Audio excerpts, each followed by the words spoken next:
ճարպակալումը դա հիվանդություն է, հստակ ախտորոշում է դասակարգված։ Տվյալ ախտորոշումը ունեցող պացիենտների դեպքում բուժման սխեման առհասարակ որոշում է բժիշկը։ Դիցուք դա կլինի Օզեմպիկը կամ մնացածը, հա, ուղղակի վերցնել ու սկսել կիրառել, երբ որ բժշկի հետ խորհրդակցություն չունենք, այսինքն ուղղակի պացիենտը ինքը իրեն որոշել է, որ պետք է ինքնաբուժմամբ զբաղվի, այդ դեպքում բնականաբար մենք կարող ենք լուրջ խնդիրների առաջ կանգնել։ Հիմնականում դանդաղեցնում են սննդի էվակուացիան, ստամոքսից դեպի աղիներ, այսինքն անցումը, ինչպես նաև ընկճում են մեր ախորժակի կենտրոնը։ 5-ից 6 կիլոգրամ ավել քաշի կամ նույնիսկ 10 կիլոգրամ ավել քաշի համար առանց կենսակերպի փոփոխության ուղղակի վերցնել ու օգտագործել դեղորայք իր հնարավոր վատ հետևանքներով մենք կարող ենք լուրջ խնդրի առաջ բախվել։ Մեգա աստղերից շատերի մոտ նաև չափից դուրս քաշի նվազման էֆեկտը եւս ունենք, այսինքն անորեքսիայի հակում ունեցող կարծես տեսնենք տվյալ մարդուն, դա եւս միանշանակ շատ սխալ է։ Մասնա խոսքը օրինակ Արիանա Գրանդեի դեպքում օրինակ հաճախ լսում ենք, որ պացիենտները ասում են, որ հենց այս դեղորայքը սկսեցի ընդունել, իմ քաշը ավելացավ, բայց իրականում լրիվ հակառակն է լինում։ Եթե պացիենտը մի քանի տարում այդ քաշը հավաքել է, ինքը չպետք է ցանկություն ունենա մեկ ամսում այդ քաշը նվազեցնել։ Ինչ կարմիր դրոշակներ կան մարդու համար, որ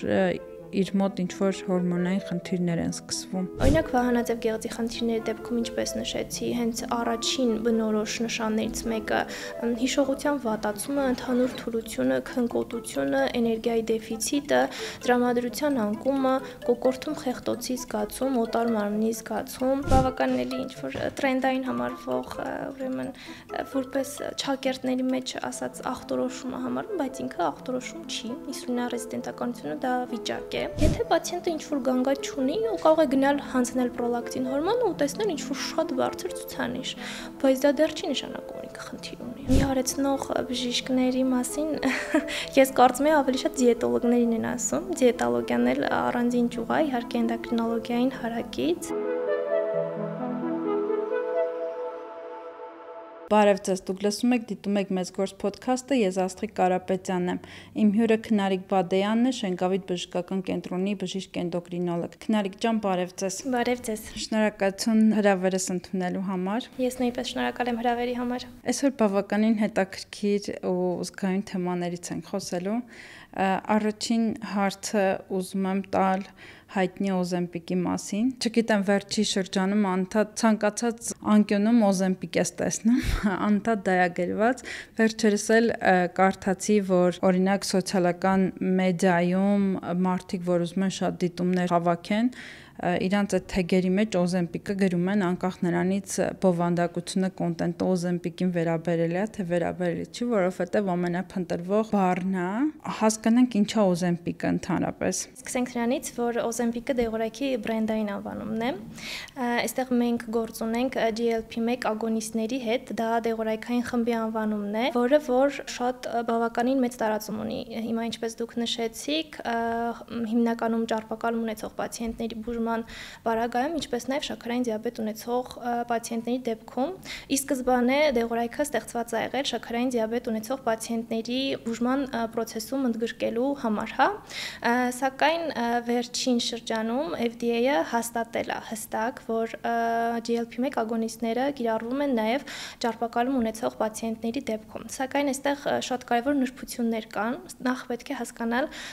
ինչ է ճարպակալումը, հա։ Ճարպակալումը դա հիվանդություն է, հստակ ախտորոշում է դասակարգված։ Տվյալ ախտորոշումը ունեցող պացիենտների դեպքում բուժման սխեման առհասարակ որոշում է բժիշկը, բժիշկ էնդոկրինոլոգ է այս դեպքում, եւ GLP-1 ագոնիստները կլինի դա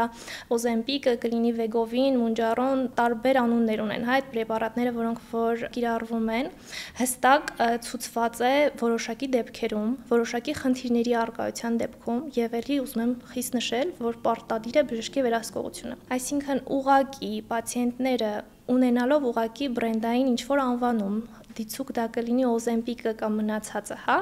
ուղղակի վերցնել ու սկսել կիրառել, երբ որ բժշկի հետ խորհրդակցություն չունենք, այսինքն ուղղակի պացիենտը ինքը իրեն որոշել է, որ պետք է ինքնաբուժմամբ զբաղվի, այդ դեպքում բնականաբար մենք կարող ենք լուրջ խնդիրների առաջ կանգնել։ Մինչև GLP-1 ագոնիստների նշանակումը մի փոքր ես ինֆորմացիա տրամադրեմ մոտավոր ինչպես է աշխատում, հա, այդ դեղորայքը։ GLP-1 ագոնիստները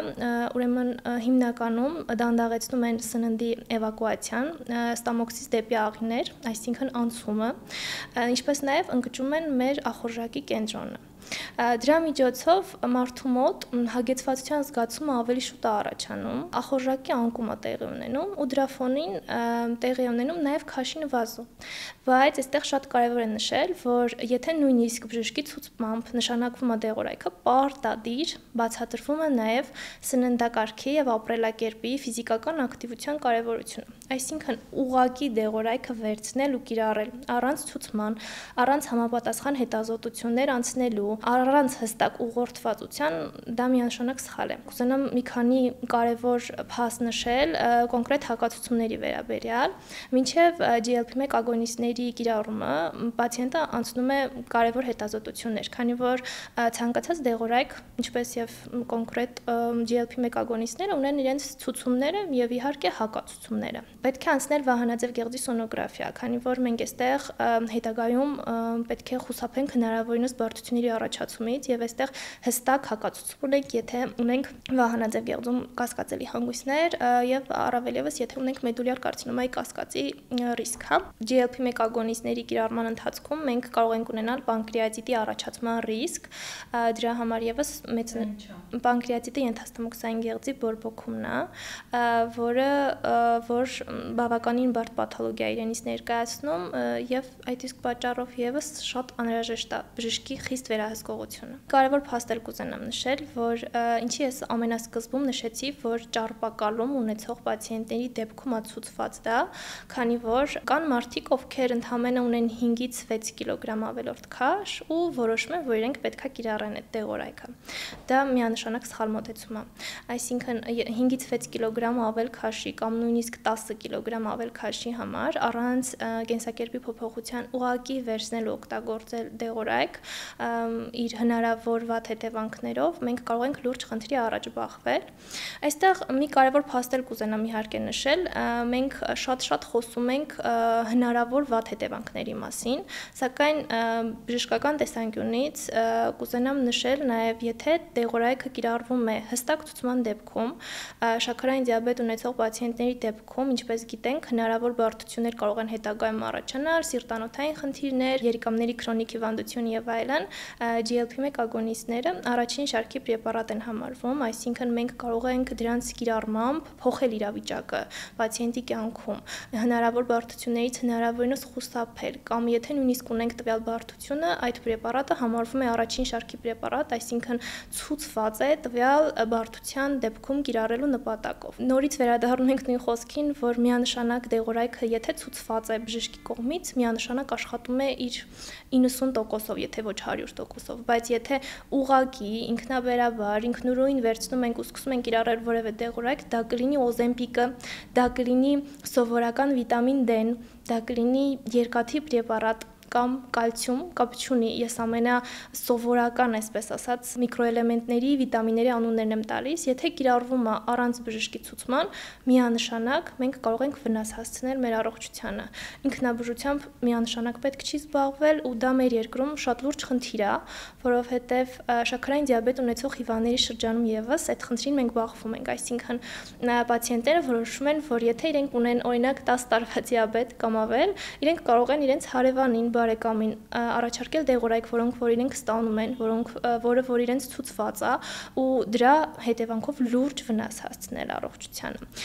Շաքարային դիաբետի առկայության դեպքում եւս, եթե մենք ունենք քրոնիկ հիվանդություններ, եթե մենք ունենք ուղեկցող այլ խնդիրներ, դա կլինի սիրտանոթային խնդիրները, երիկամային խնդիրները, լյարդի հետ կապված խնդիրներ, ստամոքսային տրակտի հետ կապված խնդիրներ, հեմատոլոգիական խնդիրներ, հա, ցանկացած դեպքում ընտրությունը դեղորայքի կատարվում է խիստ ինդիվիդուալ, հստակ ցուցման պարագայում եւ իհարկե այստեղ միանշանակ կարեւոր է բժշկի հսկողությունը ու շատ կարեւոր է այդ խնդրին չբախվելը, որ ինքնուրույն դեղորայք չվերցնել։ Մահվան դեպքերի մասն է խոսում Օզեմպիկի, ինքը հիմնականում ասենց շատ ծայրահեղացված է, մենք խոսում ենք մահվան դեպքերի մասին, օրինակ այս տարվա սկզբին էր, կարծեմ փետրվար-մարտ ամիսներին էր, երբ աղմուկ բարձրացավ, որ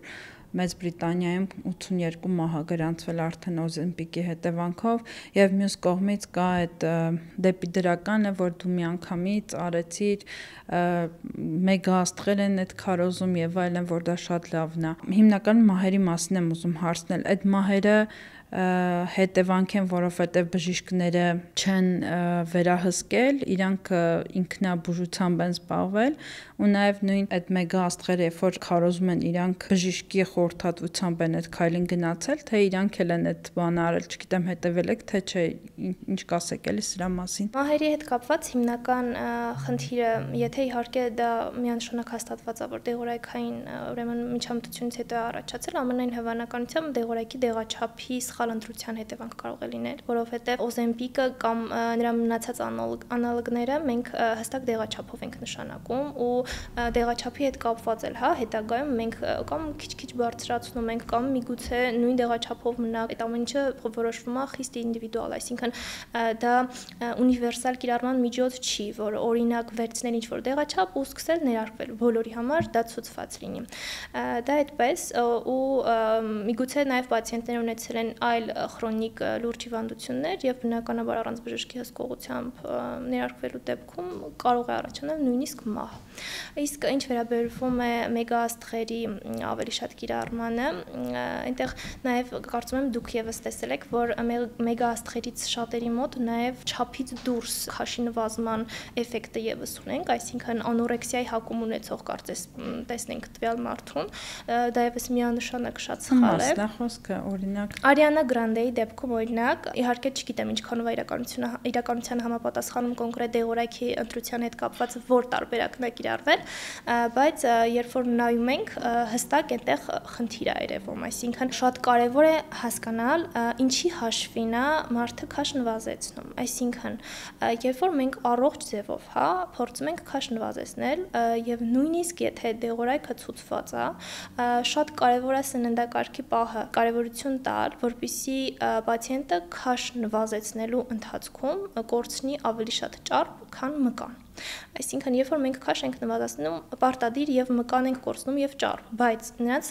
փոխհարաբերակցությունը պետք է լինի խիստ պահպանված, ավելի շատ ճարպի հաշվին քաշ նվազեցնել։ Եթե մկան ենք կորցնում, դա արդեն լուրջ խնդիր է առաջացնում մեր օրգանիզմում ու հետագայում ավելի լուրջ խնդիրների կարող ենք բախվել, սկսած հենաշարժողական համակարգի հետ կապված խնդիրներից մինչև մեր ոսկրերի հետ կապված խնդիր, օստեոպարոզի ռիսկ կարող ենք ունենալ, այսինքն եթե այդ ամեն ինչը չի վերահսկվում, միանշանակ խնդիր է առաջանալու ու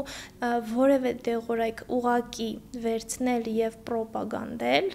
դա միանշանակ շատ սխալ է։ Այս պրոպագանդայի հետևում կա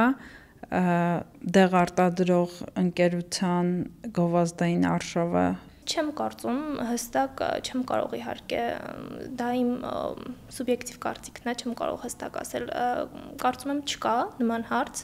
բայց բոլոր դեպքերում էլ եմ ասում, եթե դեղորայքը կիրառվում է հստակ ցուցումով, մենք շատ լավ էֆեկտ ենք ունենում, բայց ախր այդ ցուցման պահն էլ պետքա բժիշկը որոշի։ Բժշկի պահը եթե շրջանցում ենք, միանշանակ խնդիր է առաջանալու։ Նշեցիք, որ կոնկրետ այդ դեղը Օզեմպիկը եւ իր նման մյուս դեղերը նույն հիմքով դեղերը դանդաղեցնում են մարսողությունը, ճիշտ եմ չէ ասում, եւ ազդում են ուղեղի ինչ-որ կենտրոնների վրա, որպեսզի ախորժակը ճնշվի։ Միևնույն ժամանակ կան մարդիկ, ովքեր ստրեսային իրավիճակներում մարդը անդադար սկսում է ուտել, հա, առանց կտրվելու։ Օրինակ, այս դեպքերում ես չեմ պատկերացնում, որ դա կարա բուժում լինի, օրինակ, այս դեպքերի համար։ Շատ ճիշտ հարց եք տալիս ու միանշանակ ձեր հարցի հետ ես շատ համաձայն եմ, կուզենամ ավելի մանրամասն պատասխանել։ Այստեղ նայեք, GLP-1 ագոնիստները բացեմ ինչ որ չափով, որ պատկերացնենք, գլյուկագոնանման պեպտիդ 1-ա կոչվում, դա հորմոն է, որը այսպես թե այնպես մեր աղիներում արտադրվում է դա։ Դեղորայքը որպես այդպեսին իրեն նման ձևով է, հա, ուրեմն ստեղծվել իր քանակը, այսպես ասած, ավելի բարձրացնելու նպատակով։ Նախ, եթե մենք ունենք սննդային վարքի հետ կապված խնդիրներ, ի սկզբանե, երբ որ պացիենտը մոտենում է,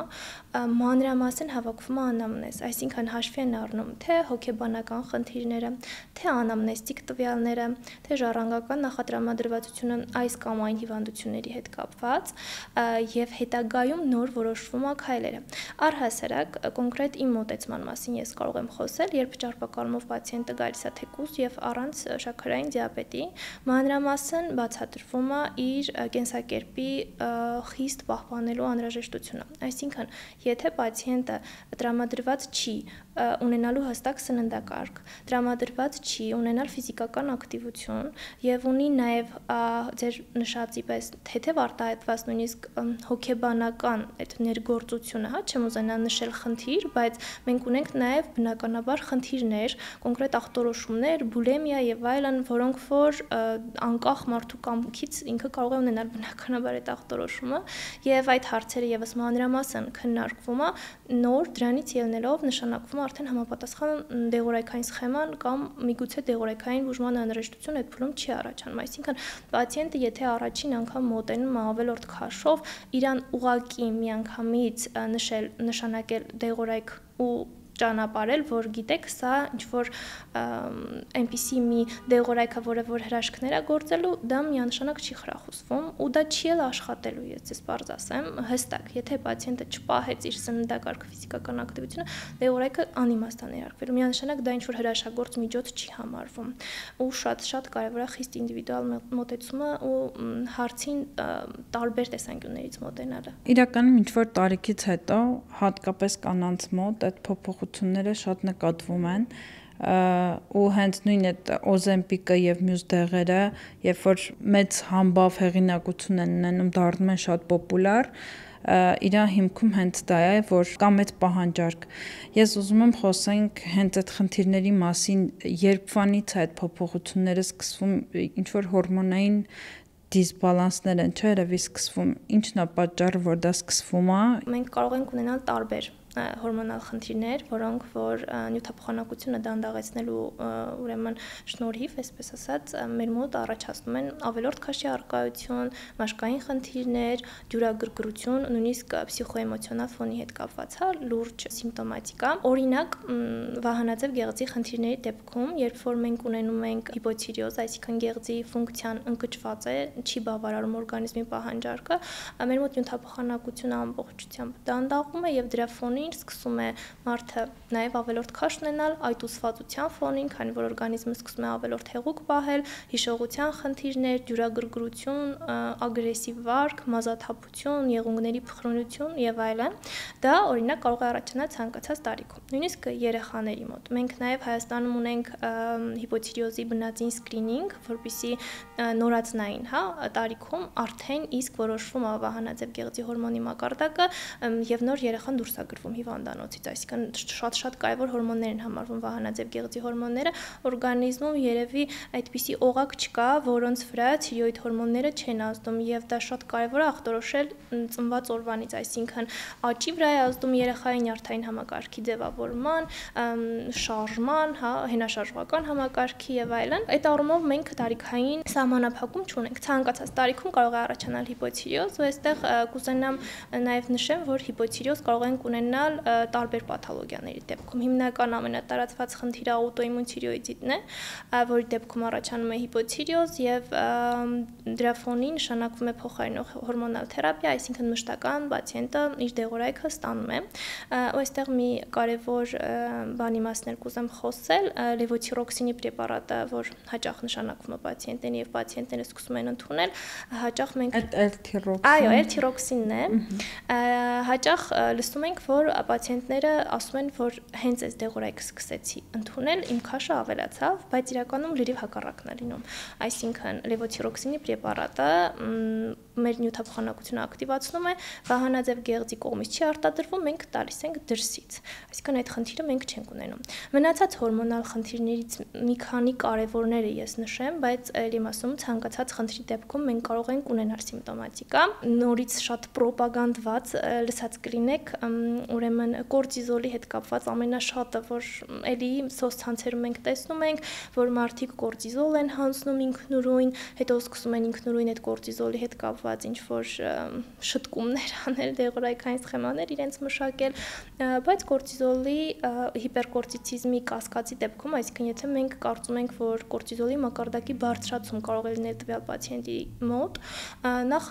հստակ սխեմա կա, թե ինչպես այդ կորտիզոլը հանձնել։ Օրինակ առավոտյան արթնանալ ուղղակի գնալ կորտիզոլ հանձնել, դա միանշանակ սխալ է։ Երկրորդ կարևոր ուրեմն պայմանը ճարպակալում ունեցող պացիենտների մոտ մենք կարող ենք ունենալ կեղծ հիպերկորտիցիզմ, այսինքն իրենց մոտ կարող ենք ունենալ բարձր ցուցանիշ, բայց որևէ խնդիր չունենալ, ու դա եւս շատ կարեւոր է, որ հստակ քննարկվի բժշկի հետ, ուղղակի վերցնել, ինչ-որ անալիզ հանձնել, հետո սկսել այդ անալիզը բուժելը, դա նորմալ չի։ Իսկ առհասարակ գլոբալ առումով, եթե վերաբերվենք նյութափոխանակության խնդիրների հետ կապված, թե կանանց մոտ, թե տղամարդկանց մոտ, ինչ-որ տարիքից սկսած, բնականաբար սկսում է մեր նյութափոխանակությունը դանդաղել, դա կլինի մենոպաուզայի հաշվին, այսինքն երբ որ կանանց մոտ կլիմաքս է լինում, դաշտանադադար, տղամարդկանց մոտ եւս անդրոպաուզայի հաշվին, այսինքն տղամարդկանց մոտ էլ ինչ-որ չափով մենք նույն process-ը տեսնում ենք, զուտ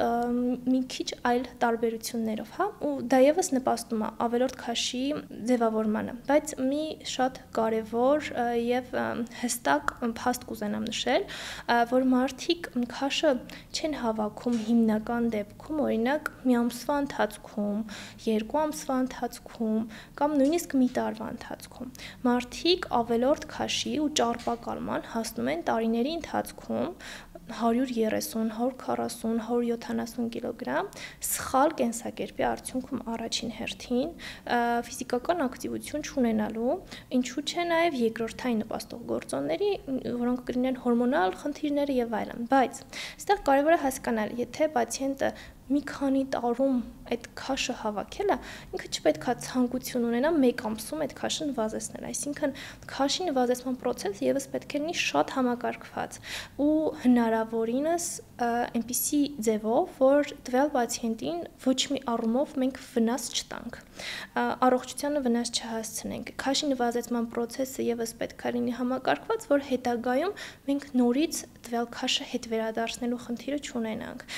ու շատ կարևոր է դիտարկել թե հոգեբանական կողմը, թե իր առհասարակ կենսակերպի հետ կապված հարցերը, ու շատ կարևոր է նաև այստեղ միշտ բաց համնում, բացի ֆիզիկական ակտիվությունից, առողջ սննդակարգից, նաև քնի հարցը,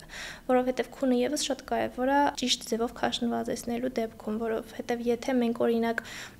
փորձում ենք պահպանել ֆիզիկական ակտիվությունը, սննդակարգը, բայց քնի ռեժիմի հետ կապված լուրջ խնդիր ունենք,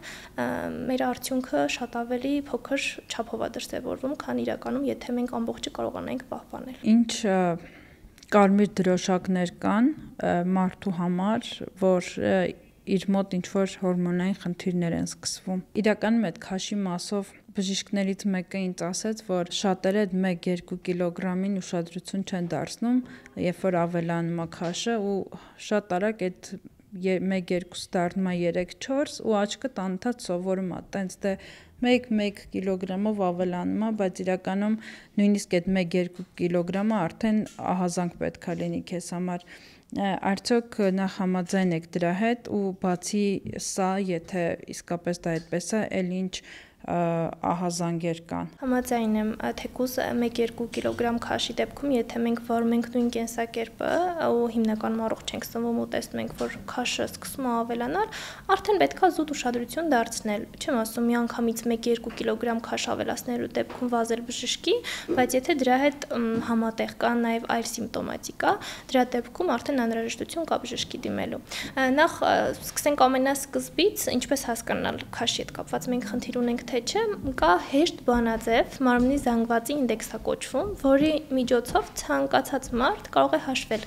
իր մարմնի զանգվածի ինդեքսի միջակայքը ստանալ ու պատկերացնել ինքը մոտավոր քաշի հետ կապված խնդիր ունի, թե չէ։ Մեր քաշը բաժանում ենք հասակի քառակուսուն ու ստանում ենք ինչ-որ մի թիվ, որը որ համապատասխանում է արդեն նորմային կամ նորմայից արդեն դուրս է համարվում։ Ինչ վերաբերվում է հարցի երկրորդ մասին, նայեք, առհասարակ հորմոնալ խնդիրները բավականին արտահայտված սիմպտոմատիկա են տալիս մարդու մոտ, այսինքն չնկատել միանշանակ դա չի լինի։ Երևի հերթով փորձեմ նկարագրել, որ խնդրի դեպքում ինչ սիմպտոմատիկա կարող ենք ունենալ։ Օրինակ վահանաձև գեղձի խնդիրների դեպքում, ինչպես նշեցի, հենց առաջին բնորոշ նշաններից մեկը հիշողության վատացումը, ընդհանուր թուլությունը, քնկոտությունը, էներգիայի դեֆիցիտը, տրամադրության անկումը, կոկորդում խեղտոցի զգացում, օտար մարմնի զգացում, մաշկի չորություն, էներգիայի դեֆիցիտ, այդ սիմպտոմատիկան բավականին բնորոշ է վահանաձև գեղձի հիպոթիրեոզին, բայց այստեղ կուզենամ նշել մյուս տարբերակը, երբ որ վահանաձև գեղձը չափից շատ հորմոններ է սկսում արտադրել, տվյալ դեպքում էլ մենք ունենում ենք արտահայտված քաշի նվազում, այսինքն միանգամից կտրուկ ձևով կարող է պացիենտը քաշ նվազեցնել։ Դա մեր ժողովրդի ասած թունավոր զոբի դեպքում է լինում, դիֆուզ տոքսիկ խբիբի առկայության դեպքում, երբ որ մենք ունենում ենք նորմայից շատ արտադրվող թիրոիդ հորմոնների քանակ, ինչպես նշեցի ի սկզբանե, վահանաձև գեղձի հորմոնները ամենակարևոր նյութափոխանակային հորմոններն են, համարվում մեր օրգանիզմում, եւ նրանց թե դեֆիցիտը, թե պրոֆիցիտն ու ավելորդ քանակը արդեն մեր մոտ խնդիր է առաջացնում։ Կոնկրետ դիֆուզ տոքսիկ խբիբի ժամանակ միանգամից տեսնում ենք քաշի նվազում, շատ հաճախ պացիենտը կարող է ունենալ էկզոֆթալմ, այսինքն աչքերը կարող են արտանգել դեպի դուրս, գերքրտնարտադրություն, փորլուծություն, աղիների պերիստալտիկան բավականին արագանում, ձեռքերի դող, արտահայտված սրտխփոցի զգացում, չնայած այստեղ կուզենամ նշել, որ սրտխփոցը նաև հնարավոր է հիպոթիրեոզի դեպքում, այսինքն ինքը այնպիսի սիմպտոմատիկա է, որ կարող է առաջանալ եւ հիպերթիրեոզի եւ հիպոթիրեոզի դեպքում, բայց հիպերթիրեոզի դեպքում վահանաձև գեղձի ավել հորմոնների քանակի դեպքում շատ արտահայտված է։ Մենք կարող ենք րոպեում 140, 160 զարկ տեսնել, որ պացիենտը ունի, այդ դեպքում եւս խիստ ուշադրություն ենք դարձնում։ Նաեւ վահանաձև գեղձի բորբոքային հիվանդությունների դեպքում մենք կարող ենք ունենալ, նշված սիմպտոմատիկան, բացի աուտոիմուն թիրեոիդիտից, մենք կարող ենք ունենալ նաեւ ենթասուր թիրեոիդիտ, որը առաջանում է վիրուսից հետո, այդ վիրուսը տեղակայվում է վահանաձև գեղձում, սկսվում է բորբոքային process եւ վահանաձև գեղձի հորմոնները միանգամից կամ շատ են միանգամից արյան հուն գնում, հետագայում էլ միգուցե արդեն գեղձի վնասվածքի ֆոնին, մենք կարող ենք ունենալ նաեւ հիպոթիրեոզ։ Կուզենամ նաեւ շաքարային դիաբետի մասին մի փոքր խոսենք, նաեւ շատ տարածված տերմին է ինսուլինառեզիստենտականությունը, որ վստահ եմ իրականում այդ 35 տարեկանից բարձր ամեն կին, ով երեխա է ունեցել, գրեթե, չգիտեմ, ամեն երկրորդը այս խնդիրը ունի։ Բավականին էլի ինչ-որ տրենդային համարվող, ուրեմն որպես ճակերտների մեջ ասած ախտորոշումը համարվում, բայց ինքը ախտորոշում չի։ Ինսուլինառեզիստենտականությունը դա վիճակ է, եւ ինսուլինառեզիստենտականության համար մի քանի կարևոր փաստ կուզենամ նշել։ Առանց ինչ-որ անալիզներ հանձնելու եւս կարող ենք հասկանալ տվյալ պացիենտը ինսուլինառեզիստենտականություն ունի, թե չէ։ Մի քանի կարևոր կետեր թվարկեմ, առաջինը չափում ենք որովայնի շրջագիծը։ Կանանց դեպքում չպետք է գերազանցի 85 սանտիմետր։ Եթե գերազանցում է, արդեն մենք կասկած ունենք ինսուլինառեզիստենտականության հետ կապված։ Ուրեմն պարանոցի շրջանում կոչվում է ականտոզիս նիգրիկանս, այսինքն մկվածություն ենք մենք տեսնում հստակ, որը որ լվանալուց կամ ինչ-որ կրեմներ օգտագործելուց բնականաբար չի անցնում, եւ մյուսը ուրեմն պապիլոմաների, ակրոխոնդոների առկայությունը եւս խոսում է ինսուլինառեզիստենտականության մասին։ Մաշկի վրա պապիլոմաների։ Այո, հիմնականում պարանոցի վրա տեղակայում ունենք, եւ ինսուլինառեզիստենտականության հետ կապված եւս, եթե բժիշկը բացատրում է, որ դուք ունեք ինսուլինառեզիստենտականություն, միանգամից էլի չենք գնում դեղորայքի։ Այստեղ ինսուլինառեզիստենտականության հարցը հեշտ էլի լուծվում է քաշը կարգավորելու process-ով։ Այսինքն մենք փորձում ենք քաշ նվազեցնել եւ ինսուլինառեզիստենտականությունը դրա ֆոնին, այսպես ասած, ավելի կարգավորվում է։ Ուրիշ հարց է ինսուլինառեզիստենտականությունը արդեն արտահայտված հիվանդությունների դեպքում։ Շաքարային դիաբետի դեպքում ինքը պաթոգենետիկ հիմք է հանդիսանում, այսինքն ինսուլինառեզիստենտականության ֆոնին հետագայում առաջանում է շաքարային դիաբետ, բայց ուղղակի վերցնել ու սկսել բուժել ինսուլինառեզիստենտականությունը եւ որոշել, որ ինսուլինառեզիստենտականությունն է ավելորդ քաշի պատճառ, դա միանշանակ սխալ մոտեցում է։ Պետք է հասկանանք, որ պաթոլոգիկ շղթան հակառակ ուղղությամբ է աշխատում, այսինքն ավելորդ քաշի արկայությունը բերում է ինսուլինառեզիստենտականության առաջացմանը։ Որ դեպքերում է պետք դիմել բժշկի, բոլոր դեպքերում, երբ որ կան այդ ախտանիշները։ Կարծում եմ այո, որովհետև այստեղ մի քանի կարևոր փաստեր կուզենամ շեշտել։ Իմ թվարկած սիմպտոմատիկան կարող է չլինել հորմոնալ դիսբալանսի հիմնական մեղավորը, հա, այսպես ասած, պատճառը, կարող է լինել օրինակ տվյալ պացիենտի մոտ երկաթդեֆիցիտային անեմիա, այսպես ասած, նաև հաճախ հանդիպող պաթոլոգիաներից մեկը, որի դեպքում եւս մենք ունենում ենք նյութափոխանակության հետ կապված խնդիր։ Ու այստեղ եւս կուզենամ նշել, որ օրինակ երկաթդեֆիցիտային անեմիայով երկարաժամկետ, հա, տառապող պացիենտը երբ որ տեղյակ չի, որ ինքը այդ խնդիրը ունի, ուղղակի շատ ժամանակ աչքաթող է, հա, արված, մենք կարող ենք ունենալ հետագայում վահանաձև գեղձի հետ կապված խնդիր։ Ու նաև հակառակը, քանի որ երկաթը շատ կարևոր հիմք է հանդիսանում մեր թիրոիդ հորմոնների սինթեզի համար։ Ու նաև հակառակը, երբ որ մենք ունենում ենք հիպոթիրոզ, այսինքն թիրոիդ հորմոնների քանակի նվազում, մեր մոտ առաջանում է հիպոացիդ գաստրիտ, այսինքն մեր ստամոքսում արտադրվող աղաթթվի քանակը նվազում է, դրա հետևանքով եւս արդեն երկաթի ներծծումը դժվարանում է եւ արդեն նորից ձեր ասածի պես փակը պաթոլոգիկ շղթա ենք ունենում։ Ցանկացած պաթոլոգիայի դեպքում առաջնային խորհրդատվությունը բժշկի հետ մանրամասն անամնեզի հստակեցումը, որպեսզի ճիշտ օղակից սկսել բուժումը, անալիզներ ուղղակի մոտենալ, հանձնել առանց ցուցման ցանկացած տեսակի դա ճիշտ չի։ Բացի դրանից ուղղակի այդ անալիզները փորձել մեկնաբանել, հա, կլինի ChatGPT-ի միջոցով, կլինի, չգիտեմ, YouTube-ի միջոցով, կլինի Instagram-ի միջոցով, դա միանշանակ ճիշտ չի։ Արդեն խնդիր ենք մենք ունենում եւ բուժման հիմքը ուղղակի այստեղ խախտվում է, չենք կարող հասկանալ ինչ խնդիրով է պացիենտը մոտեցել։ Հասարակ օրինակ ես ձեզ ասեմ, հիպերպրոլակտինեմիայի հետ կապված պրոլակտինի մասին էլ ենք հա շատ խոսում։ Պրոլակտինը շատ կարևոր հորմոն է համարվում մեր օրգանիզմում եւ հիպերպրոլակտինեմիան, այսինքն պրոլակտինի բարձրացումը կարող է լինել ֆիզիոլոգիական եւ պաթոլոգիական։ Եթե պացիենտը ինչ-որ գանգատ չունի, ու կարող է գնալ հանձնել պրոլակտին հորմոնը ու տեսնել ինչ-որ շատ բարձր ցուցանիշ, բայց դա դեռ չի նշանակում, որ ինքը խնդիր ունի, այսինքն ուղղակի դա արդեն կմեկնաբանվի բժշկի կողմից ավելի մանրամասն, ու դա կարող է լինել ֆիզիոլոգիական նորման ու միգուցե ընդհանրապես կարիք չլինի ձեռք տալու, հա, կոնկրետ պրոլակտինի հետ կապված եմ ասում։ Կամ նույնը վահանաձև գեղձի հորմոնների հետ կապված մենք անընդհատ ունենում ենք նոր ուղեցույցներ, որոնց միջոցով իհարկե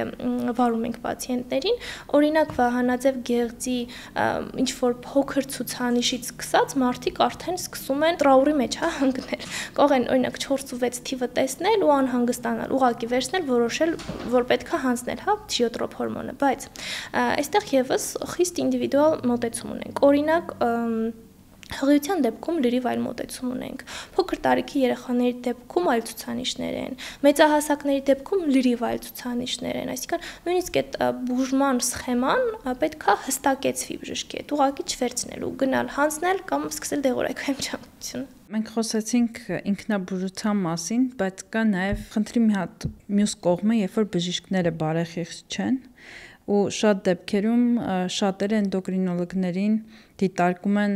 նիհարեցնող բժիշկներ, ու դրանից հենց այդ բժիշկները օգտվում են։ Չհաշված են, որ նախ խորհրդատվություններն են բավականին թանկ գնահատում, հետո բավականին լուրջ դեղամիջոցներ են նշանակում, միգուցե նաև ոչ հարկի չեմ կարող պնդել, որովհետև ես բժիշկ չեմ, բայց կարող եմ ունենալ ընդհանրապես կասկածներ։ Այս դեպքերի մասին ընդհանրապես դուք ինքներդ բժիշկներդ խոսում եք, քննարկում եք կամ ահազանգեր ստանում եք, ոնց եք վերաբերվում, էլի։ Նիհարեցնող բժիշկների մասին ես կարծում եմ ավելի շատ դիետոլոգներին են ասում։ Դիետոլոգիան էլ առանձին ճյուղ է, իհարկե էնդոկրինոլոգիային հարակից, բայց մենք Հայաստանում նաև ունենք շատ լավ մասնագետներ դիետոլոգներ, ովքեր հենց ավելի մանրամասն, ավելի խորը, եթե մենք չունենք էնդոկրին համակարգի հետ կապված ինչ-որ խնդիր, հորմոնալ դիսբալանս չունենք, միայն ավելորդ քաշի առկայություն ունենք, հիմնականում իրենք են զբաղվում, հա, քաշի նվազեցմամբ։ Առհասարակ նայեք, բժիշկների հետ կապված իհարկե չեմ ուզենա նման կարծիք ձևավորվի մեր հասարակության մեջ, որովհետև առհասարակ Հայաստանում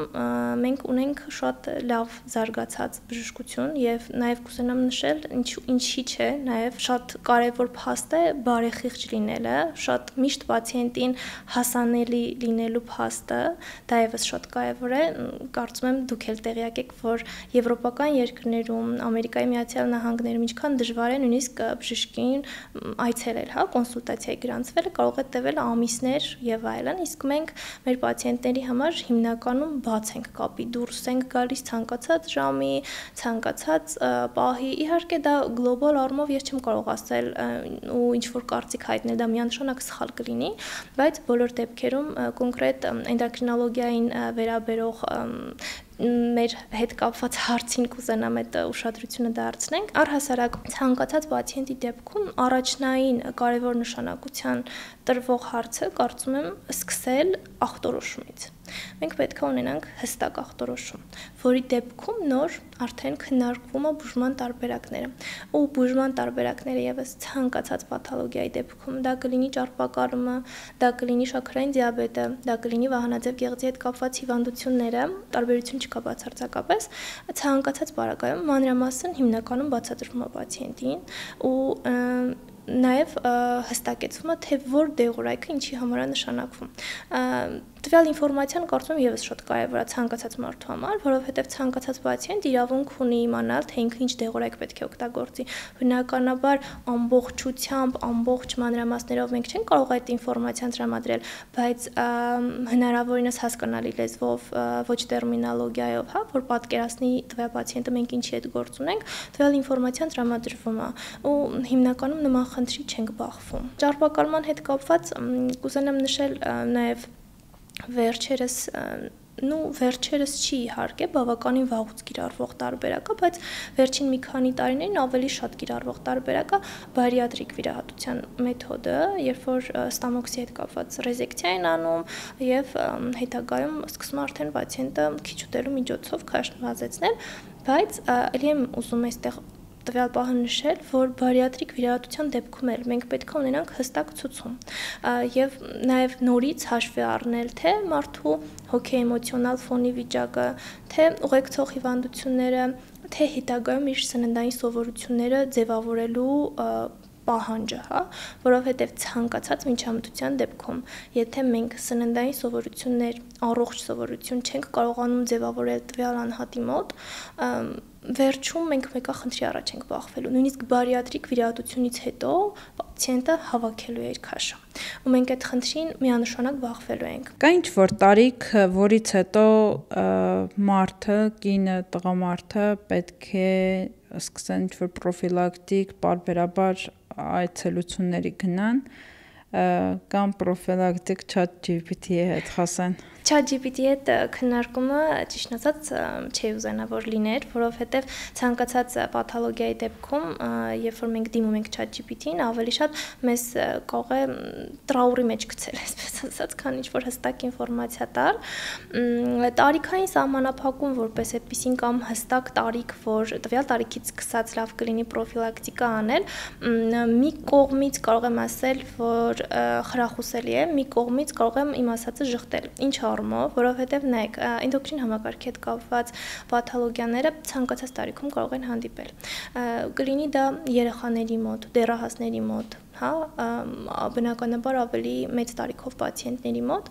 միակ հարցը, որը որ ես կուզենամ բարձրացնել ու դրան ուշադրություն դարձնել, շատ հաճախ մենք կոնկրետ վահանաձև գեղձի քաղցկեղի սկրինինգ որպես այդպեսին մենք չունենք Հայաստանում ներդրված, բայց վահանաձև գեղձում շատ հաճախ կարող են առաջանալ քաղցկեղի տարատեսակներ, որոնք որ ավելի շատ տարածված են, հա, Հայաստանում օրինակ պապիլյար կարցինոման կարող է պացիենտը ընդհանրապես ոչ մի սիմպտոմատիկա չունենալ, այսինքն պարտադիր չի, որ նա ինչ-որ գանգատ ունենա, բայց այստեղ նաև ժառանգական նախատրամադրվածության հարցը եւս քննարկվում է ուլտրաձայնային հետազոտության միջոցով, հա, երբ որ մենք տեսնում ենք այնտեղ ինչ-որ կասկածելի հանգույցի առկայություն, դրանից ելնելով արդեն մենք ուղղորդում ենք մնացած հետազոտությունների անցկացմանը։ Սա չեմ ասում, որ մարդիկ սկսեն չափից դուրս շատել, հա, հետազոտվել, որովհետև իրականում դրա կարիքն էլ չկա, բայց ասածիս հիմքը կայանում է նրանում, որ օրինակ այդ խնդիրը մենք կարող ենք հանդիպել ցանկացած տարիքում, նույնիսկ երեխաների մոտ։ Ու շատ հաճախ էլ հիմնականում պատահականորեն պրոֆիլակտիկ հետազոտությունների արդյունքում հայտնաբերվում, դա կլինի ապահովագրականով կամ սոցփաթեթով, երբ որ տարվա մեջ մեկ անգամ պացիենտը հետազոտվում է։ Իսկ ինչ վերաբերվում է օրինակ, եթե պացիենտի ծնողները երկու կողմից ունեն շաքարային դիաբետի առկայություն, պետք է պացիենտը շատ խիստ ուշադրություն դարձնի իր քաշին, այսինքն կենսակերպին, ավելորդ քաշ չհավաքի, մնացած վնասակար սովորություններին, ծխելուն, ստրեսային գործոնների առկայությանը։ Այդ մեր ժողովրդի մեջ տարածված կարծիք կա, չէ, շաքարային դիաբետը առաջանում է ստրեսից։ Իրականում կամ վախից։ Իրականում չկա այդպիսի բան։ Ստրեսը կամ վախը զուտ գործարկող են, հա, իրենք տրիգեր են հանդիսանում, ինչ-որ ձևով, ինչ-որ մի փուլում, այսպես ասած, կարող են բերել հիպերգլիկեմիայի առաջացման, բայց մինչև դա արդեն մենք խնդիրը ունեցել ենք հիմքում, նյութափոխանակային խնդիրը ունեցել ենք եւ դրա հիմքին արդեն ավելանում են մեր մնացած տրիգերների առկայությունը ու մենք հետագայում բախվում ենք այդ խնդրին։ Միայն վախից երբեք շաքարային դիաբետ չի առաջանում, ոչ երեխաների, ոչ էլ մեծահասակների մոտ։ Այնուամենայնիվ առնվազն տարեկան մեկ անգամ չի խանգարում պրոֆիլակտիկ զուտուկումներ անցնելը։ Այո, վահանաձև գեղձի կառուցվածքային եւ ֆունկցիոնալ փոփոխությունները գնահատել, գոնե գլյուկոզա մի անգամ հանձնել տարվա մեջ մեկ անգամ, իհարկե միանշանակ կողմ եմ դրան ու ցանկացած, հա, խնդրի առկայության կամ բացակայության դեպքում կան մինիմալ հետազոտությունների շարք, որոնք որ պարտադիր է ցանկացած այստեղ խոսում ենք առողջ մարդու համար։ Երբ որ արդեն ունենք խնդիրը, երբ որ արդեն մենք հանդիպել ենք բարդությանը, տվյալ դեպքում արդեն լրիվ ուրիշ է վերահսկողությունը։ Միգուցե տվյալ անալիզը ցուցվի կրկնել 3 ամիսը 1, ամիսը 1 կամ 6 ամիսը 1, բայց առողջ մարդու համար միանշանակ մինիմալ հետազոտությունների շարքը տարին 1 դա պարտադիր է։ Դա կլինի որովայնի խոռոչի օրգանների սոնոգրաֆիան, կրծքագեղձերի սոնոգրաֆիան կանանց դեպքում, վահանաձև գեղձի սոնոգրաֆիան, փոքր կոնքի սոնոգրաֆիան, հա, կոնկրետ նաև կուզենամ նշել, որ կանանց դեպքում հստակ հորմոնալ շեղման ցուցանիշ նաև կարող է հանդիսանալ ի սկզբանե դաշտանային ցիկլի բացակայությունը, հա, դրան էլ պետք է ուշադրություն դարձնել, եթե հղիություն չունենք, պետք է հասկանալ ինչի պատճառով մենք դաշտան չենք տեսնում։ Քնարիկ ջան, շնորհակալություն։ Կա ինչ-որ բան, որ կուզեիք ասել, բայց թեմային վերաբերվող որի մասին ես չհարցրեցի, որովհետև չգիտեմ դրա մասին։ Ձեզ եւս շատ շնորհակալություն, ուրախ եմ այսօր այստեղ գտնվել։ Իրականում էնդոկրինոլոգիան ինքան մեծ ճյուղ է, բժշկագիտության ամենամեծ ճյուղերից մեկն է հանդիսանում։ Թեմաները անսահման են, կարծում եմ, որ խոսենք, անդադար կխոսենք։ Կարծում եմ հնարավորինս ինֆորմացիա կարողացանք տրամադրել մարդկանց եւ ինչ որ չափով օգտակար կլինի։ Հիշեցնեմ, որ իմ հյուրը Քնարիկ Բադեյանն է, Շենգավիթ բժշկական կենտրոնի բժիշկ էնդոկրինոլոգ։ Բաժանորդագրվեք, հետևեք մեզ YouTube-ում եւ մյուս սոցիալական ցանցերում։ Շնորհակալություն։